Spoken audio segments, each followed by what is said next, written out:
Qué hermosa alabanza, qué hermosas alabanzas, ¿verdad?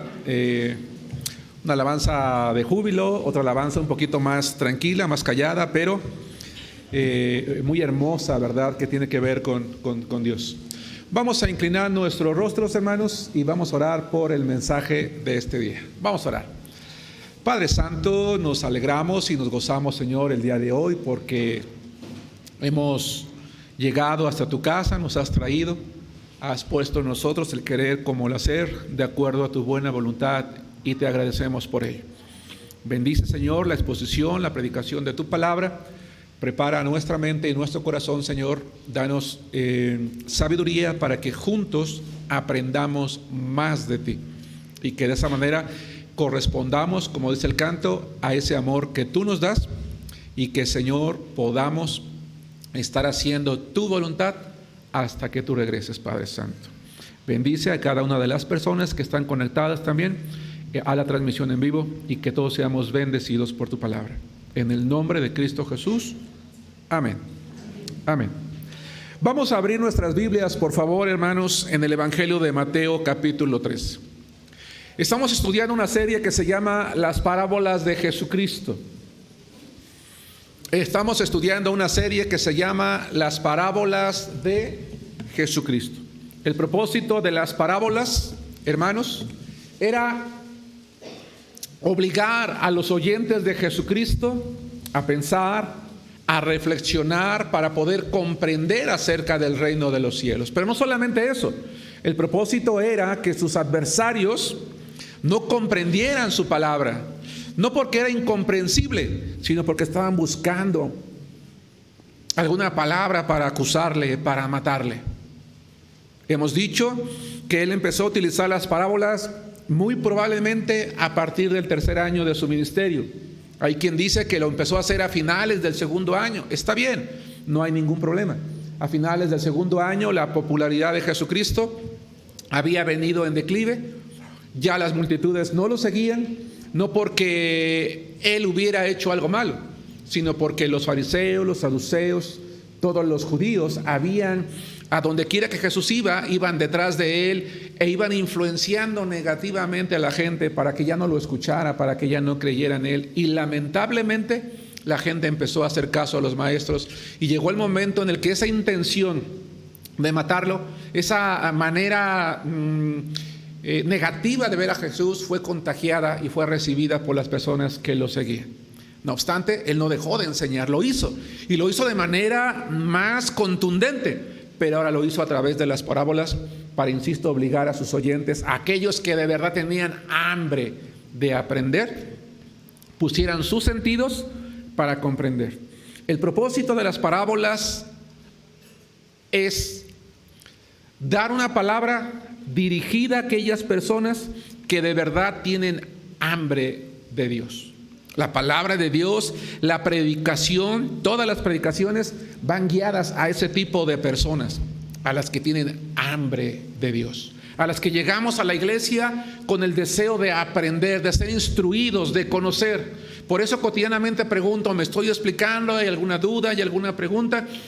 Porque la intención del corazón, hermanos, veíamos jóvenes que se están incorporando a la predicación, veíamos en la clase dominical que a Dios lo que le interesa no es tanto lo que yo hago, como la actitud con la que lo hago, ¿verdad? Porque primero que nada, para que seamos aceptados delante de Dios, tiene que haber en nosotros una actitud de adoración. La parábola que vamos a estudiar el día de hoy, hermanos, vamos a estudiar dos parábolas. Vamos a estudiar las parábolas, primero que nada, de la semilla de mostaza y la levadura. En pocas ocasiones vamos a estudiar más de una. En esta ocasión lo vamos a hacer porque habitualmente estas dos parábolas son estudiadas de manera junta. La mayoría de estudiosos de la Biblia las estudian juntas porque su contenido o su propósito es el mismo. Aunque uno contrario al otro, finalmente las dos se complementan, como lo vamos a ver nosotros, hermanos, el día de hoy. Vamos a hablar de la primera. Vamos a hablar de un crecimiento impresionante del reino. Un crecimiento impresionante del reino con base en el Evangelio de Mateo, capítulo 13, versículos 31 y 32.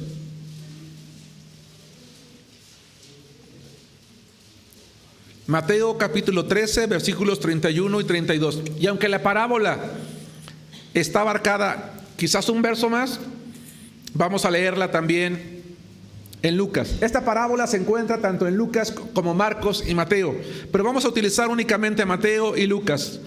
Mateo 13, 31 y 32. Dice la palabra de Dios: otra parábola le refirió diciendo: el reino de los cielos es semejante al grano de mostaza que un hombre tomó y sembró en su campo, el cual a la verdad es la más pequeña de todas las semillas, pero cuando ha crecido es la mayor de las hortalizas y se hace árbol, de tal manera que vienen las aves del cielo y hacen nidos en sus ramas.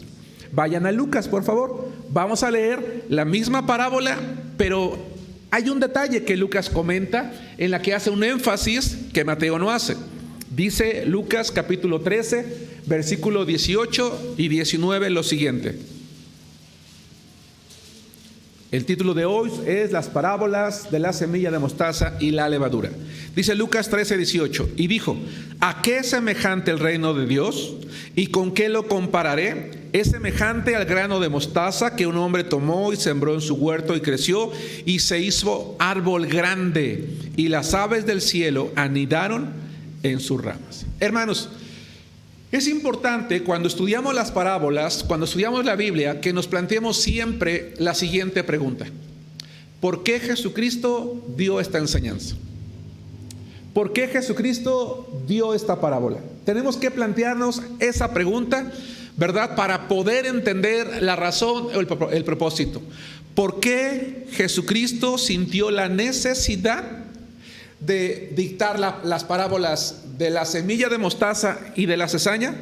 Porque en la medida en la que su ministerio avanzaba y su popularidad disminuía, va de nuevo, en la medida en la que su ministerio avanzaba, pero su popularidad disminuía, ¿qué creen ustedes que era probable respecto a su ministerio que había en la mente de las personas e incluso de sus discípulos? No sé si alcanzo a plantear una pregunta clara. Que se iba a terminar. Exactamente. Muy probablemente sus adversarios dijeron: lo estamos logrando. Estamos acabando con la influencia de este maestro, de este carpintero, de este falso, ¿verdad? Estamos logrando que la gente se vaya, lo abandone. Tal vez alguno de sus discípulos se pudo haber preguntado, no lo sabemos, ¿cómo sería posible que el reino del cual él hablaba, porque él venía a hablar de un reino, cómo sería probable o posible que ese reino pudiera crecer? Jesús simplemente, hermanos, vamos a pensar humanamente como pensaría cualquier persona en su tiempo. Él era un simple carpintero que venía de un poblado miserable como Galilea. En el mejor de los casos, Jesús era un rabino, era un maestro, pero era un maestro que ni siquiera estaba en un lugar, era un maestro itinerante, es decir, iba de un lugar a otro, de un poblado a otro, llevando un mensaje de una plaza a otra, y solamente tenía 12 seguidores leales a él. Él no tenía ningún reconocimiento público, sus apóstoles eran hombres del vulgo y sin letras, no ricos, no famosos.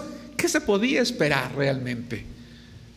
Lo más probable, algunos pensarían, es que eso iba a desaparecer, que la misión de Jesucristo no tendría éxito. Debido a esto, Jesús tuvo que predicar que el reino de los cielos, del cual él venía a predicar y venía a anunciar, si bien es cierto, la mayoría de gente no escuchaba, su corazón no era una buena tierra. Si bien es cierto, el enemigo hacía lo posible por sembrar falsos cristianos o cristianos parecidos a los verdaderos, en realidad este reino iba a crecer de una manera, hermanos, impresionante.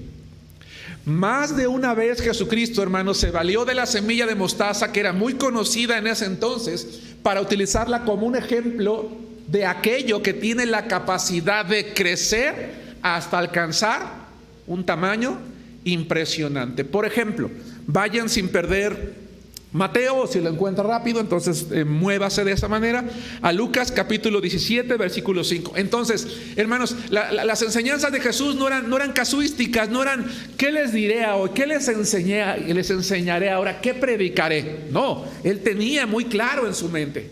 Él sabía perfectamente lo que tenía que enseñar, cómo guiar a esas multitudes, cómo satisfacer las necesidades espirituales, pero sobre todo cómo resolver las inquietudes de las personas que le seguían.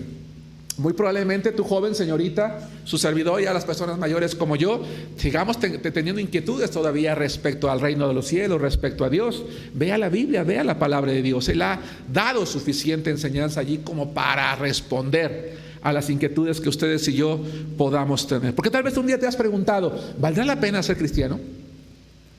¿Valdrá la pena ser hijo de Dios? ¿Valdrá la pena ser parte de este pequeñito grupo que está aquí reunido los domingos? ¿Valdrá la pena esforzarme por ir gracias a Dios, verdad? Hemos establecido otra iglesia ahorita hay un grupo de 10 hermanos trabajando de nuestra iglesia, en la iglesia que hemos establecido en Tlaxcala. Vamos a empezar cultos en Acolman, cultos en Ixtlahuaca, en la tarde hay cultos en Guerrero, hermanos.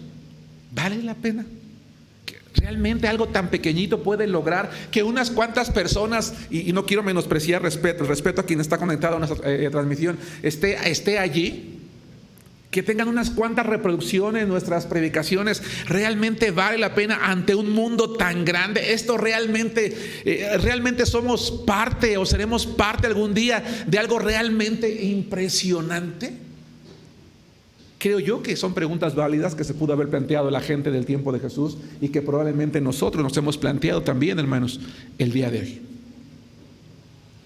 He allí la razón por la cual Jesús tuvo la necesidad o sintió la necesidad o creyó que era el momento apropiado para hablar acerca de esto. Decíamos Lucas 17, 5 y 6, que Él se valió de la semilla de mostaza, ¿verdad?, para hablar acerca de lo que crece de manera impresionante. Por ejemplo, dijeron los apóstoles al Señor: aumentanos la fe.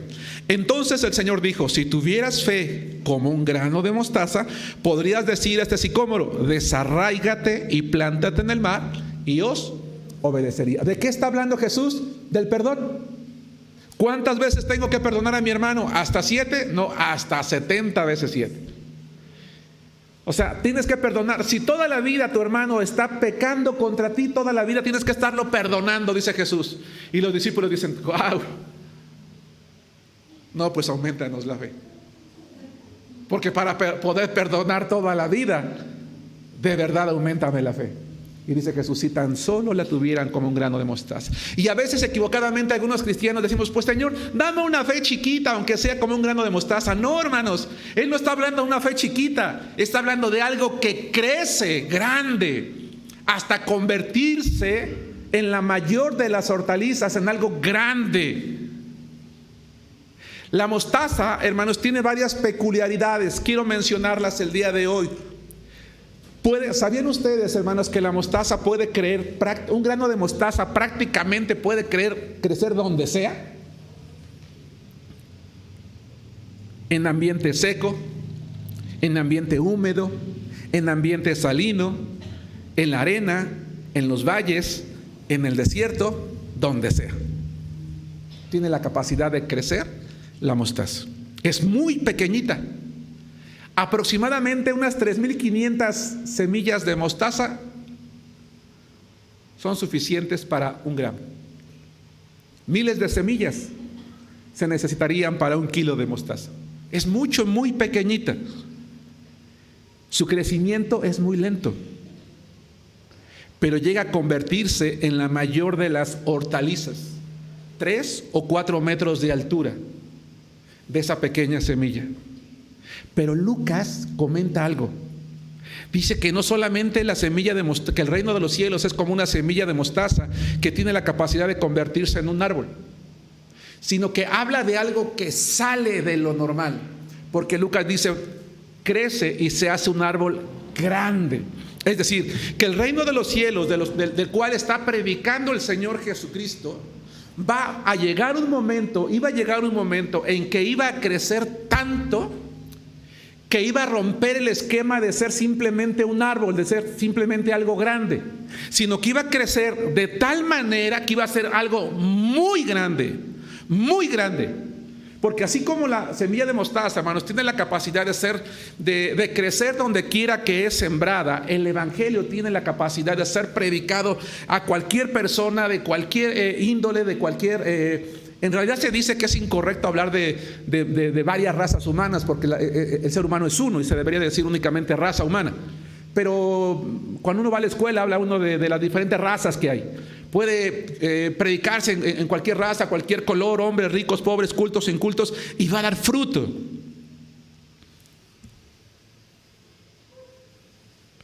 Es cierto, hermanos, la predicación de Jesús parecía algo simple, parecía algo pequeño, parecía algo sencillo. Tal vez muy pocos incluso ya lo estaban siguiendo en ese momento, pero crecería para alcanzar un gran tamaño.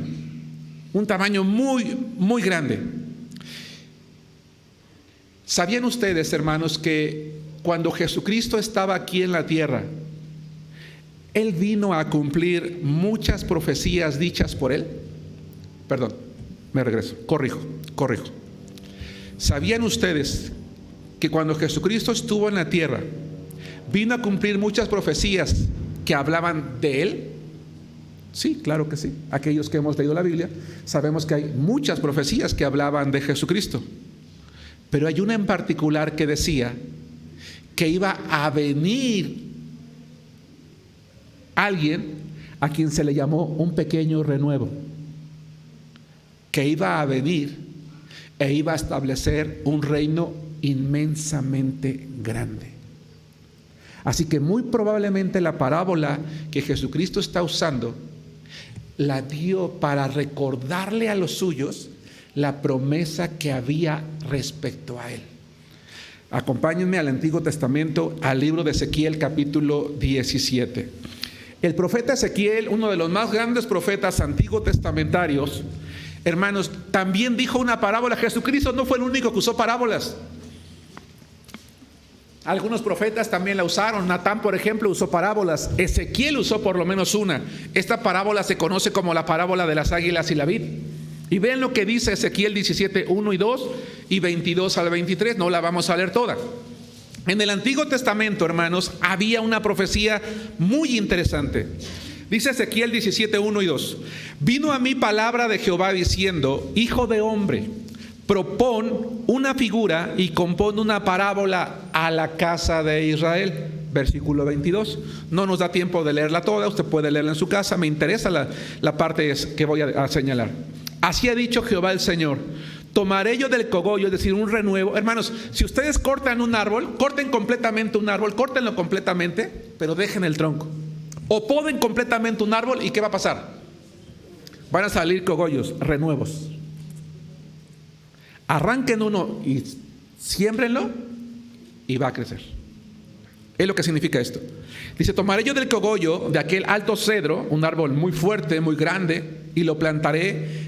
Del principal de sus renuevos cortaré un tallo y lo plantaré, y sobre el monte alto y sublime, en el monte alto de Israel lo plantaré, y alzaré sus ramas y dará fruto. Y será magnífico cedro, y habitarán debajo de él todas las aves de toda especie, a la sombra de sus ramas habitarán. Hermanos, ¿se dan cuenta que se parece a la parábola de la semilla de mostaza? ¿Ya se dieron cuenta? Déjame explicar un poquito. En la época en la que Ezequiel está hablando, el pueblo de Israel había sido castigado por Dios y así habían sido llevados a Babilonia por un rey llamado Nabucodonosor. Las tribus del norte que habían sido llevadas cautivas creyeron que todo había terminado allí, que ya ese reino ya había concluido, ya habían dejado de existir, el castigo de Dios iba a hacer que desaparecieran por completo, pero no.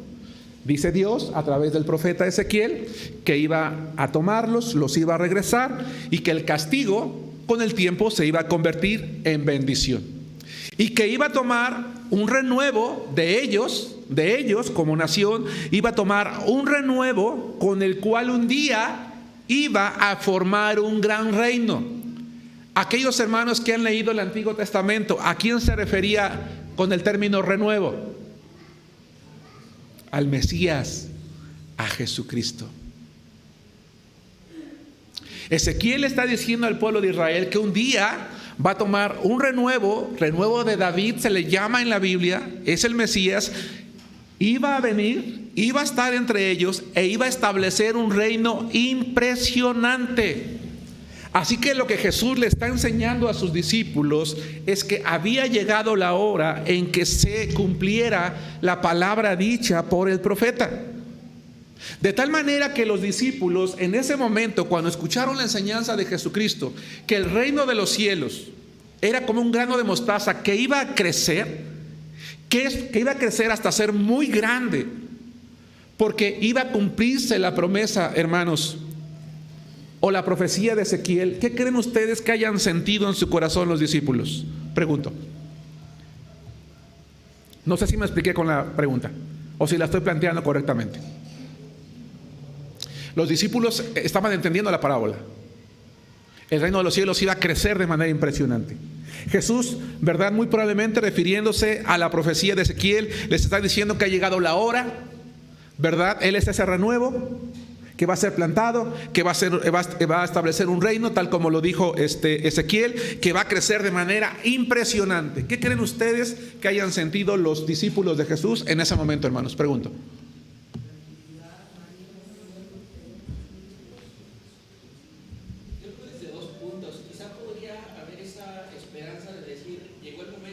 Ajá. Pero también podría generar confusión o duda de decir, pues, si estamos viendo lo contrario, Ajá. ¿cómo podría ser? ¿No? Ok, ¿qué más? Decía tranquilidad por aquí, me parece, Sandra. Esther. Quizá el temor a una responsabilidad grande, de saber que iba a haber mucha gente que iba a creer, a acercarse. ¿Qué más?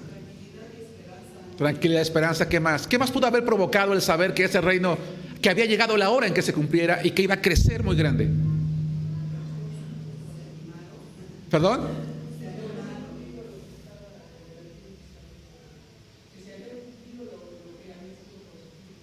¿Qué más? Vi una mano levantada ahí atrás. ¿Ahí levantaste la mano? ¿Perdón? Hermanos, yo creo que sintieron gozo. Yo creo que sintieron gozo. Sí, no dudo que hayan sentido todo eso. Tienen razón. Pero ellos en su corazón estaban preocupados. ¿Realmente esto va a crecer? Si esto está en declive. Y Jesús les dice, el reino de los cielos va a crecer de una manera impresionante. No se preocupen. Esto va a ser algo que va a dejar a todo mundo, hermanos, con los ojos abiertos, con la boca abierta. Tal vez nosotros hoy en día, hermanos, como iglesia, a ver, me regreso. He planteado a la iglesia en varias ocasiones, hermanos, diferentes metas, aunque se centra en un cuerpo de 5 cosas. Y una de esas metas, hermanos, es orar. ¿Por cuántas personas antes de que termine el 2024? En el 2020, cuando solamente era la iglesia de Arenal, y planteamos esa meta, dijimos, hermanos, vamos a establecer nuevas iglesias. Y nadie sabía que iba a llegar una pandemia. Pero aún en medio de la pandemia, hermanos, se pudo establecer la iglesia en Guerrero, la iglesia en Tlaxcala, la obra en Acolman y el trabajo en Estlahuac.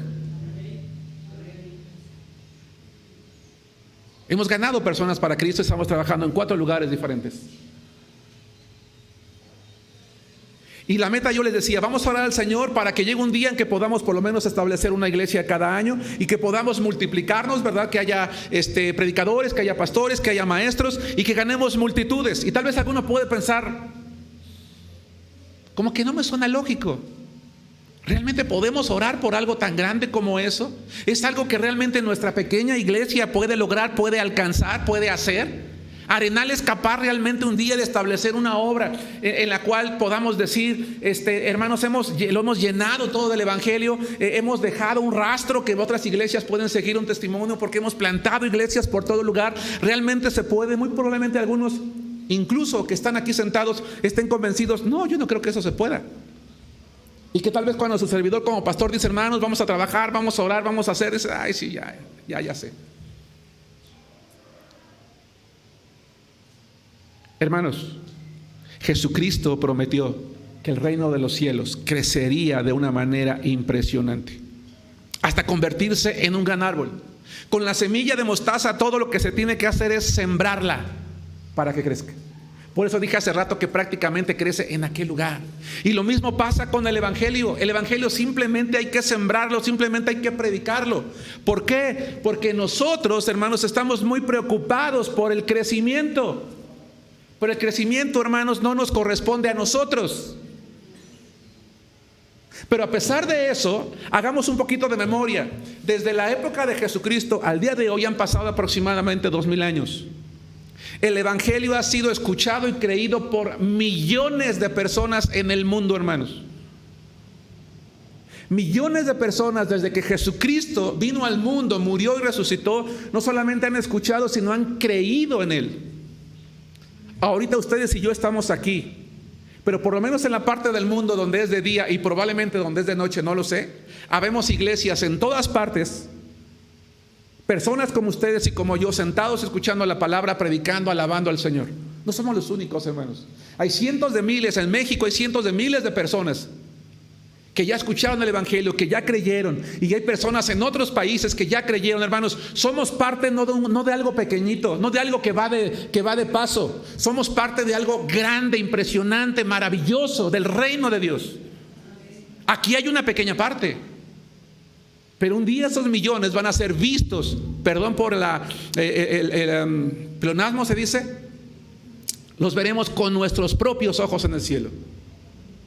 Porque de hecho en la clase veíamos Apocalipsis 5, que se bendecía a Jesucristo porque Él había redimido personas de toda tribu, pueblo, lengua y nación. Hermano, eres parte de algo grande, de algo inmenso, de algo maravilloso.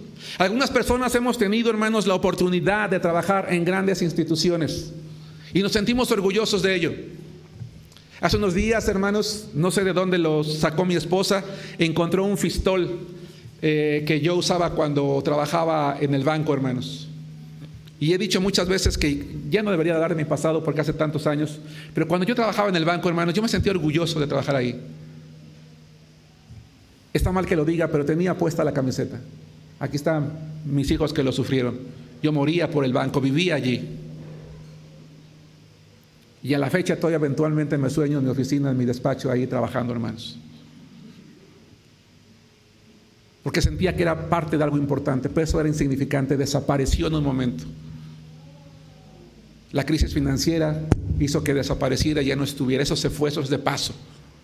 El reino de los cielos es eterno, hermanos. Y ustedes y yo tenemos que sentirnos orgullosos de ser parte del reino de los cielos. Ustedes y yo somos parte de ese árbol que creció, que prometió Jesucristo. Que es impresionante. En todo el mundo conocido hoy prácticamente se ha escuchado de Cristo. Y aún en aquellas regiones donde el Evangelio no tiene una puerta abierta como la ventana 1040 o los países musulmanes, el Evangelio se ha escuchado, hermanos, y muchos lo han creído. Y todo lo que se tenía que hacer era sembrar la semilla. Hoy, hermanos, en la ventana 1040 hay un matrimonio de misioneros que salieron de nuestra iglesia. Allí están, aprendiendo el idioma. Entonces, ¿quién dice que no se puede? ¿Sí nos damos cuenta? Yo creo que cuando los discípulos escucharon, se alegraron, se regocijaron, cambiaron el chip, dijeron, es cierto, eso va a ocurrir, va a ser algo inmenso, va a ser algo grande, pues entonces vamos a hacerlo, porque si no les hubiera dado gozo, entonces cuando Jesús muere y resucita, los discípulos hubieran dicho, pues ya se acabó, ya se murió Jesús, cada quien para su casa, aquí se rompió una taza y cada quien para su casa. Pero sabes, hermano, hermana, porque tú y yo hoy hemos escuchado el Evangelio, porque esos 11 apóstoles creyeron a Jesucristo y lo predicaron. Y todos prácticamente murieron predicando el Evangelio, sembrando esa semilla. Hermanos, el problema es que nosotros nos preocupamos por el crecimiento y el crecimiento no nos corresponde a nosotros, sino sembrar la semilla. Acompáñenme a 1 Corintios capítulo 3, versículos 6 al 8. Hermano, no te avergüences entonces de ser cristiano. Somos hijos de Dios, somos parte del reino de los cielos. Somos producto, hermanos, ¿verdad?, del amor de Jesucristo, de la sangre de Cristo que sigue clamando misericordia, perdón al mundo. Que nos está llamando a través del arrepentimiento de nuestros pecados a ser parte de algo grande. Dale tu vida a Cristo. Sé parte de algo grande. Consagra tu negocio, tu profesión, tus fuerzas, tu juventud para ser parte de algo grande. Prepárate para ser parte de algo grande. no de algo pasajero. Dice 1 Corintios 3, 6 al 8, yo planté, Apolos regó, pero el crecimiento lo ha dado. ¿Creen ustedes que Apolo y Pablo, hermanos, se peleaban? Ok, vamos a establecer aquí una iglesia, pero ¿de quién va a ser la iglesia? ¿Va a ser de Antioquía o va a ser de Jerusalén? No, hablaban, predicaban la palabra. ¿Por qué nosotros hoy, hermanos, estamos unidos con otras iglesias de nuestro compañerismo predicando? Y no vamos ya por el mundo diciendo, es que esta es una iglesia de Arenal. No, es una obra de Dios. Vamos a tener un evento el 11 de este mes, ya de febrero, en Acolman.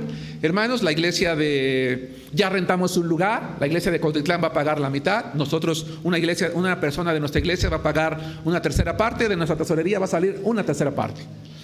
La iglesia de Adulam va a mandar, pedimos bolsas de dulces. Adulam dice yo pongo 50, Cuautitlán dice yo pongo 50. Luz a las Naciones me escribió ayer, dice hermanos, nosotros ponemos otras 50. Yo espero que ustedes hayan traído bolsas de dulces, porque he estado convocando a que traigamos bolsas de dulces, ¿verdad? Para que podamos poner por lo menos otras 50. Un trabajo conjunto. Ya nuestros folletos no dicen Iglesia Bautista Misionera en Arenal, dice Iglesias Bautistas, porque lo que estamos haciendo es predicar la obra de Dios, la palabra de Dios. Y cuando estemos en el cielo, yo no creo que diga aquí las iglesias que puso Arenal, aquí las iglesias que puso la Cuautitlán. No, porque es la obra de Dios, es el trabajo en conjunto, es el trabajo en equipo. Solamente de esa manera se puede lograr el crecimiento. Yo planté, Apolos regó, pero el crecimiento lo ha dado Dios. Así que ni el que planta es algo, ni el que riega, sino Dios que da. O sea, ¿de qué tenemos que jactarnos, hermanos? De nada. Sé que tenemos visitantes, pero la palabra de Dios dice que cuando estemos delante de Dios diremos, siervos inútiles somos, porque lo que teníamos que hacer, hicimos. Así de simple. Así de sencillo. Pero entraremos con gozo porque cumplimos con la tarea. Y el que planta y el que riega son una misma cosa, aunque cada uno recibirá su recompensa conforme a su labor. Sí, claro, no somos nada, pero Dios va a bendecirnos. Dios va a bendecir nuestra vida. Hermanos, no nos desesperemos, no nos desesperemos. Tal vez nosotros no podamos ver realizado el sueño, pero oremos por él. Trabajemos por él. Porque si el reino de los cielos ya nos demostró que efectivamente empezó como algo pequeño y hoy está representado por millones de personas que hemos escuchado y creído en todas las generaciones hasta hoy en el mundo, entonces Dios va a dar el crecimiento, hermanos. Todavía lo va a seguir dando el crecimiento. Todo lo que tenemos que hacer nosotros es ir y sembrar la semilla. Sembrar la semilla y esperar a que dé fruto con la seguridad de que dará fruto. 2. Esta parábola, hermanos, nos anima entonces a recordar que el reino de los cielos es algo grande, inmenso, impresionante. Pero la segunda parábola también nos habla de algo impresionante, un crecimiento impresionante del mal. Vamos a Mateo, vamos a regresar a Mateo capítulo 13, versículos 33 y Lucas 13, 20 y 21. Hago una invitación a los hermanos que están viendo la transmisión también, particularmente aquellos que son parte de nuestra iglesia, a sentirse gozosos y contentos, orgullosos de ser parte de algo grande y a seguir trabajando por los planes que tenemos, hermanos, como iglesia, de predicar el evangelio a todo el mundo. Y te hago un llamado a ti a comprometerte con Dios. Vive la vida, disfrútala, pero conságrate a Dios y vive de acuerdo a su voluntad. Él te va a bendecir. Los cristianos no somos llamados a ser personas amargadas, encerradas en una casa, no. Somos llamados a ser felices, a tener gozo, a disfrutar, pero a vivir de acuerdo a la voluntad de Dios. Sin olvidar que también Jesús advirtió sobre un crecimiento impresionante del mal. Mateo 13:33. ¿Ya llegaron allí? ¿También a Lucas 13:20? Bien, voy a leer el primero. Dice Mateo 13:33. Otra parábola les dijo: el reino de los cielos es semejante a la levadura que tomó una mujer y escondió en 3 medidas de harina hasta que todo fue leudado. Lucas 13, 20 y 21. Y volvió a decir: ¿a qué compararé el reino de Dios? Es semejante a la levadura que una mujer tomó y escondió en 3 medidas de harina hasta que todo hubo fermentado. Déjenme decirles lo siguiente. Primero que nada, hermanos, esta parábola de levadura ha creado un poco de controversia entre los estudiantes de la Biblia y suele preguntarse desde 2 perspectivas distintas. Y como estamos aquí para aprender juntos, y sé que a algunos de ustedes les gusta leer más, les gusta investigar más, hoy en día con la web que tiene tanta información por allí, en algún momento puedes escuchar algún sermón acerca de la parábola y puedes decir: bueno, esto no fue lo que me enseñó el hermano Germán. ¿Quién tiene la razón entonces? Voy a explicar muy brevemente. Ha creado controversia porque esta parábola habla de la levadura que se introduce y que hace que algo crezca. ¿Sí se dan cuenta? Jesús acaba de hablar de algo que crece de manera impresionante. Aquí esta levadura habla de algo que también va creciendo de manera impresionante.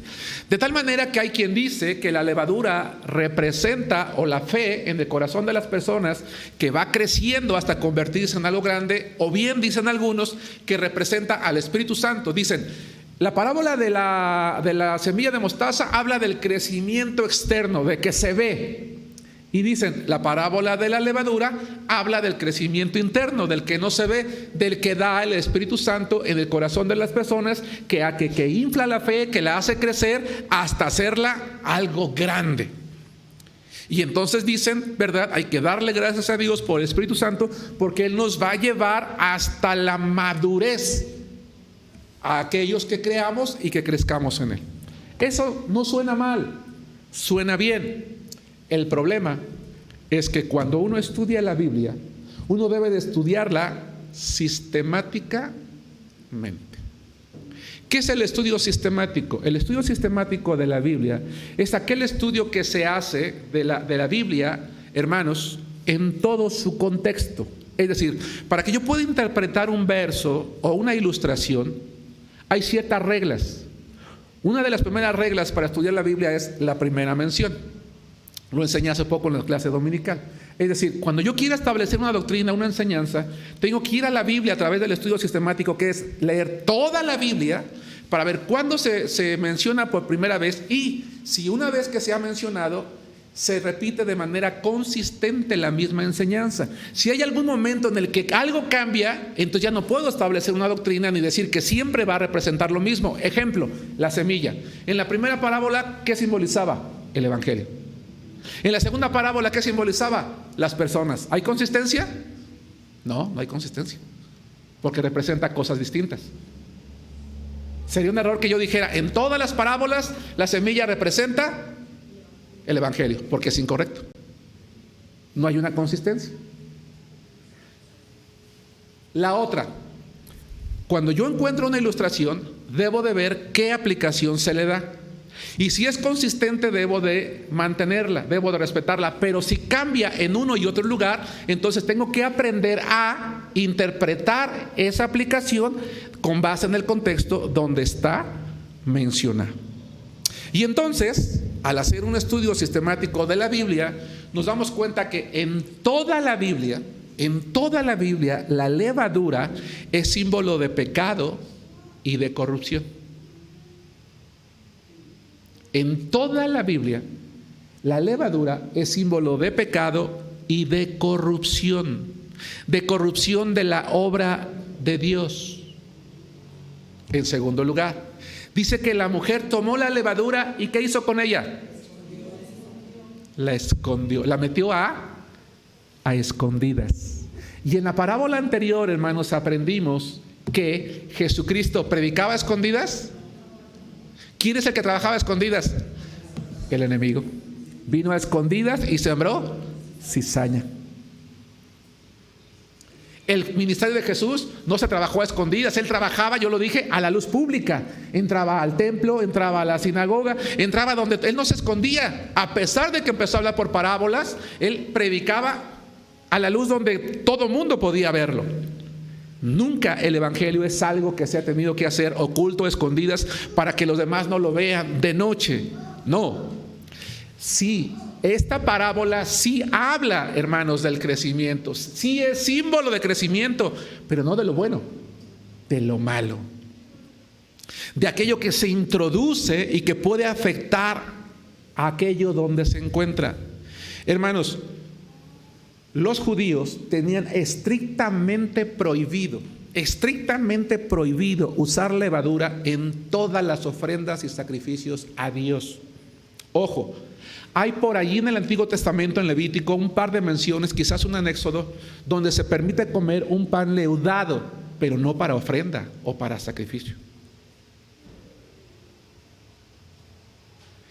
Siempre en toda la Biblia la levadura estaba estrictamente prohibida para ofrecerla en adoración a Dios, porque lo fermentado en la mente del judío estaba únicamente la idea, representaba lo que es corrupto. Vamos a comprobarlo. Jóvenes y señoritas, abran la Biblia en Éxodo capítulo 34, versículo 25. Y todos los demás hermanos, adultos, varones y mujeres, vamos a leer Levítico 2:11. No vamos a hacer un estudio sistemático, pero vamos a hacer un recuento rápido para comprobar lo que estamos diciendo ahorita. En la primera parábola representa el crecimiento impresionante que tendría y que ya tuvo y que ha tenido y que tendrá el reino de los cielos. ¿Ok, hermanos? Bien. Pero la segunda representa también crecimiento impresionante, pero del mal dentro de ese reino. Jóvenes, señoritas, les agradecería si se ponen de pie. Si alguien no trae Biblia, compártanla para leer todos juntos Éxodo 34, 25, y vamos a leer con voz potente. Bien, dice así la palabra, todos juntos. No ofrecerás, Éxodo 34, 25. ¿Sí les dije correcto? Va, todos juntos, dice: no ofrecerás cosa leudada junto con la sangre de mi sacrificio, ni se dejará hasta la mañana nada del sacrificio de la fiesta de la Pascua. Amén. Tomen asiento. ¿Se podía ofrecer cosa leudada? No. Hermanos varones, hermanas, pónganse de pie. Vamos a leer Levítico 2:11. Hermanos, ¿no había por allí alguna excepción? Vamos a responder con Levítico 2:11. Todos juntos dice: ninguna ofrenda que ofrecieres a Jehová será con levadura, porque de ninguna cosa leuda ni de ninguna miel se ha de quemar ofrenda para Jehová. Tomen asiento, punto. En la Biblia la levadura nunca se usa. Hermanos, en la Biblia la levadura nunca se usó para simbolizar algo bueno. Nunca. Ahora bien, alguien podría argumentar: Jesucristo, como Hijo de Dios, ¿no tenía la autoridad para cambiar todo eso? Claro que sí, por supuesto que la tenía. Pero Él respetó ese símbolo que había. Ojo, va de nuevo. Jesucristo, como Hijo de Dios, no tendría la autoridad para cambiar la simbología y ahora darle una nueva imagen para algo bueno. Claro que la tenía, Él es el Hijo de Dios. Pero Él respetó el conocimiento y la aplicación. ¿Cómo lo sabemos? Vamos a ver Mateo capítulo 16, versículos 6, 11 y 12. El propio Señor Jesucristo tomó la levadura como ejemplos malos. Como ejemplos de lo malo, como ejemplos de lo malo, como ejemplos del pecado, como ejemplo de aquello que no tiene que entrar a nuestra vida. Por ejemplo, habló de tener cuidado de la levadura de los fariseos y saduceos. Dice Mateo 16:6, y Jesús les dijo: mirad, guardaos de la levadura de los fariseos y de los saduceos. Pregunto, ¿qué les está diciendo Jesús aquí? Oigan, los fariseos y los saduceos son muy buenas personas, júntense con ellos. Enseñan cosas muy, muy buenas, vayan a escucharlas y hagan lo que dicen. ¿Qué les está enseñando? Cuídense de sus hipocresías, de sus mentiras, de su maldad, de su pecado. No se dejen. ¿Qué hace la levadura, hermanos? Inflar, contaminar. Vamos a ver lo que dice el mismo capítulo 16, pero a los versículos 11 y 12. ¿Cómo es que no entendéis que no fue por el pan que os dije que os guardaseis de la levadura de los fariseos y de los saduceos? Entonces entendieron que no les había dicho que se guardasen de la levadura del pan, sino de la doctrina de los fariseos y de los saduceos. ¿Qué aplicación se está dando aquí a la levadura? ¿Como algo bueno o como algo malo? Como algo malo. Jesús está respetando lo que sistemáticamente se viene enseñando en la Biblia respecto a la aplicación de lo que es la levadura. ¿Sí? Vamos a ver lo que dice en Marcos 8:15. Ya no solamente de la levadura de los fariseos y saduceos, sino se habla de la levadura de Herodes. ¿Alguien se acuerda cómo era el rey Herodes? No, hombre, era un rey amable, lindo, amoroso. No, hermanos. Herodes era un hombre cruel, incrédulo, perverso. Dice Marcos 8:15, y él les mandó diciendo, mirad, guardaos de la levadura de los fariseos. De nuevo, de la levadura de los fariseos y de la levadura de ¿qué? Entonces, ¿creen ustedes que si Jesús está respetando el uso de la levadura, la va a utilizar para decir o para comparar lo bueno de su palabra con algo que en la mente de todo mundo es malo? No, no, hermanos. Déjenme decirles lo siguiente. Cuando la levadura del pecado entra a la vida de la iglesia, empieza un proceso de fermentación, de contaminación, de intranquilidad, de luchas, de rivalidades, que va contaminando a la iglesia hasta que termina corrompida. Lamentablemente hoy en día, hermanos, hay muchas iglesias que se han corrompido. Por primera vez quiero atreverme a no incluirnos, hermanos, y de verdad que oro a Dios que no sea así. Quiero darles un detalle más de la levadura. La levadura, hermanos, si ustedes preparan masa y colocan levadura, va a aumentar el tamaño. Pero la levadura tiene otro efecto. ¿Saben cuál es? Acelera el proceso de descomposición.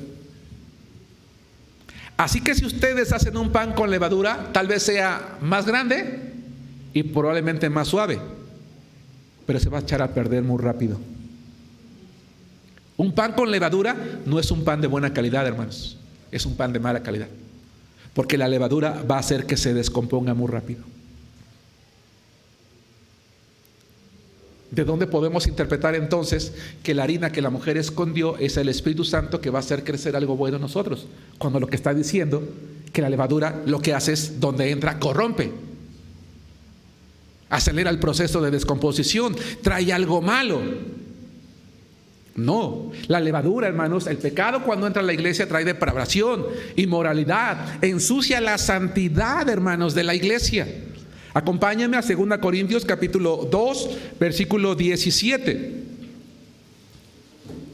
2 Corintios capítulo 2, versículo 17 y Mateo capítulo 7, versículo 15. Lamentablemente, en muchas iglesias, esa levadura entra a través de la enseñanza, a través de los maestros, a través de los predicadores. Por eso la palabra de Dios, hermanos, nos hace un llamado y es el siguiente. 2 Corintios 2, 17, dice Pablo, pues no somos como muchos que medran falsificando la palabra de Dios, sino que con sinceridad, como de parte de Dios y delante de Dios, dice, hablamos en Cristo. Dice, no predicamos para hacer negocio, para hacernos ricos, no estamos falsificando. Vean lo que dice Mateo 7:15, el mismo llamado. Tenemos que tener cuidado con los maestros que nos enseñan la palabra de Dios. Jóvenes, señoritas, aquí están sus maestros, ¿verdad? Y yo les invito a que examinen lo que les enseñan. Es que es el hermano fulano y la hermana fulana, y además es hijo del pastor. No, hermanos. Tienes que examinar su enseñanza, tienes que ver lo que te está diciendo. Porque tú y yo somos responsables, y lo he dicho más de una vez, hermanos, hoy tenemos visitas, pero yo he dicho más de una vez que el día de mañana que yo como pastor enseña lo que no está en la Biblia, ustedes párense y bájenme de aquí, porque aquí lo único que se tiene que predicar es la palabra de Dios. Y nadie, ni el pastor, tenemos la autoridad de enseñar lo que nosotros queremos, sino la palabra de Dios. Mateo 7:15: guardaos de los falsos profetas que vienen a vosotros con vestidos de ovejas, pero por dentro, dice, son lobos rapaces. A ver, yo te aseguro, yo te garantizo tu salvación si ahorita, mira, me das 5,000 pesos. A ver, ¿quién trae sus anillos, sus carteras? Por favor, pasen aquí al frente, pónganlos. ¿Quieres una bendición? ¿De qué tamaño es tu petición? A ver, ponla, ¿no? ¿De qué tamaño es tu fe? No vais a traer ya 50 pesos o ya 100, ¿no? Una Sor Juana, dicen por ahí, ¿no? Y de ahí para arriba. Hermanos, hay iglesias que son así. Hay pastores que son así. ¿Cuál era la responsabilidad? ¿Cuál era la responsabilidad del judío antes de ofrecer, hermanos, un sacrificio, particularmente de harina? Tenía que examinar que no hubiera levadura. La obligación del sacerdote era examinar que no hubiera levadura. Se cuidaban perfectamente, hermanos. Una iglesia debe de cuidarse siempre. Debe de desechar el pecado, debe de desechar la maldad, porque cuando se tolera por un poco, contamina a todos. Hoy en día, hermanos, hay muchas iglesias que ya no dicen, pues ¿qué tiene de malo la fornicación? ¿Qué tiene de malo el adulterio? ¿Qué tiene de malo el nuevo casamiento? ¿Qué tiene de malo el aborto? ¿Qué tiene de malo la homosexualidad? Ya no lo llaman pecado, son errores. Es que cometí un error. Hermano, ¿puedo orar por mí? Es que cometí un error. ¿Qué error? No, pues eso es pecado. Pero lo hice por amor. ¿Sí? Cuando una iglesia empieza a ya no llamarle pecado al pecado, entonces, hermanos, está permitiendo que esa levadura empiece a corromper más y más y más. Hay muchas iglesias en donde ya la ley no es la Biblia, la base no es la Biblia. Hay muchas iglesias, hermanos, que han convertido sus cultos en espectáculos de luz y sonido, buscando hacerle sentir a la gente emoción, ¿no? Vamos a poner luces, sonidos, apagas, estrobos y vamos a cantar, vamos a saltar, vamos a brincar. Y no, hoy sentí bien bonito, sentí bien. Hoy estuvo fea la predicación porque como que no sentí nada. No sentí nada. Y además, como que el traje del pastor como que no combinaba hoy tampoco, ¿no? Como que no me hizo sentir nada. Tenía un sueño, estaba yo bien aburrido. Hermanos, yo no soy un payaso. No vengo a entretener a la gente. No venimos a un espectáculo, venimos a escuchar la palabra de Dios. Y aunque lo he dicho en otra ocasión, asumo mi responsabilidad como pastor de prepararme y de predicar. Venimos a escuchar el evangelio. Pero hoy la gente va a buscar entretenimiento, que me sienta bien, que me divierta. Hermanos, los sentimientos son engañosos, son pasajeros. Tú pregúntale al que está en la cantina si se siente bien o se siente mal. No, yo me siento re bien. Hermanos, la Biblia no es un llamado a hacer énfasis en lo emocional. ¿Es bueno sentir? Claro que sí. Yo siento hermoso de estar aquí predicando la palabra de Dios, como espero que tú sientas hermoso de estarla escuchando y que juntos estemos aprendiendo. Yo no estoy enseñando nada, estamos aprendiendo juntos. Aquí no hay alguien que sea mayor, estamos aprendiendo juntos la palabra de Dios, tratando de discernir a través del estudio lo que Dios quiere para nosotros. Algunas veces sentiremos hermoso, algunas veces lloraremos, algunas veces saldremos, híjole, esto sí de verdad que ya sé que todo es para mí, pero esto particularmente sí era, etcétera. Está bien, pero a veces no sentirás nada. Pero ¿qué te dijo el Señor en la predicación? ¿Cómo te habló? ¿Con qué te vas hoy? ¿Con qué me voy hoy? ¿Hay algún ejemplo en la Biblia de alguna iglesia que permitió que el pecado fermentara la iglesia? Sí, Corinto.